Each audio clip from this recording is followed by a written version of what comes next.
अस्सलाम वालेकुम, welcome back to my channel viewers. जी व्यूवर्स, आज मैं बना रही हूँ सिंपल डिलीशियस और सबसे ज़्यादा पसंद की जाने वाली, शादियों पे जो खाई जाती है बहुत ज़्यादा और जो सबसे पहले ख़त्म होती है वो यही चीज़ होती है, और ये है रशियन सैलड। और इसके लिए जिन चीज़ों की ज़रूरत है, यहाँ पे मैंने 1 कप मैक्रोनी का लिया है, जिसको मैंने विदाउट सॉल्ट जो है मैंने इसको बॉयल कर लिया है।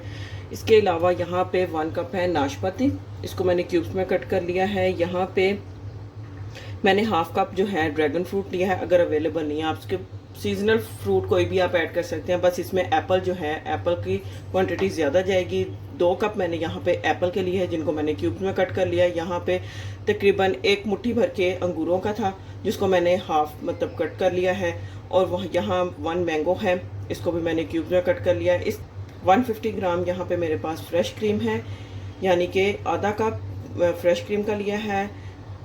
और इससे हाफ जो है यहाँ पे मैंने मेयोनीज़ ली है। मेयोनीज़ आपने ड्रेसिंग वाली लेनी है, जो मेयोनीज़ जो बर्गर्स में यूज़ होती है वो वाली नहीं लेनी, ये जो सैलड्स वगैरह में यूज़ करते हैं वो वाली आपने मेयोनीज़ लेनी है। और यहाँ पे 3 टेबलस्पून शुगर के हैं।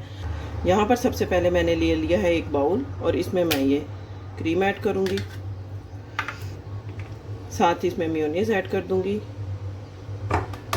फ्रूट कॉकटेल भी आप इसमें यूज़ कर सकते हैं, लेकिन अगर सीजनल फ्रूट जो घर पे अवेलेबल है, जो मार्केट में इजीली अवेलेबल हैं, जो सस्ते भी हों और जिससे जो एक चीज़ है वो अच्छी सी हमारी बन जाए, तो इससे बेस्ट जो है वो कुछ भी नहीं होता। तो बस इसकी ये वाली जो स्वीट सॉस है ये रेडी कर लूँगी, इसको अच्छी तरह मिक्स कर लूँगी। चीनी मेरे पास ग्रेनुलेटेड है, अगर आपके पास मोटी चीनी है तो आप उसको पाउडर फॉर्म में कर लें।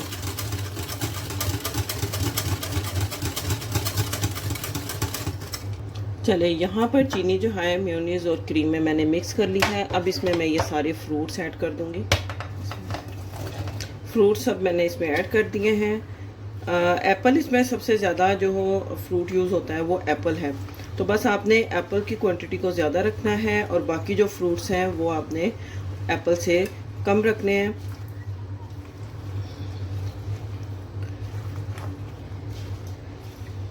चलिए, ये मिक्स हो गया।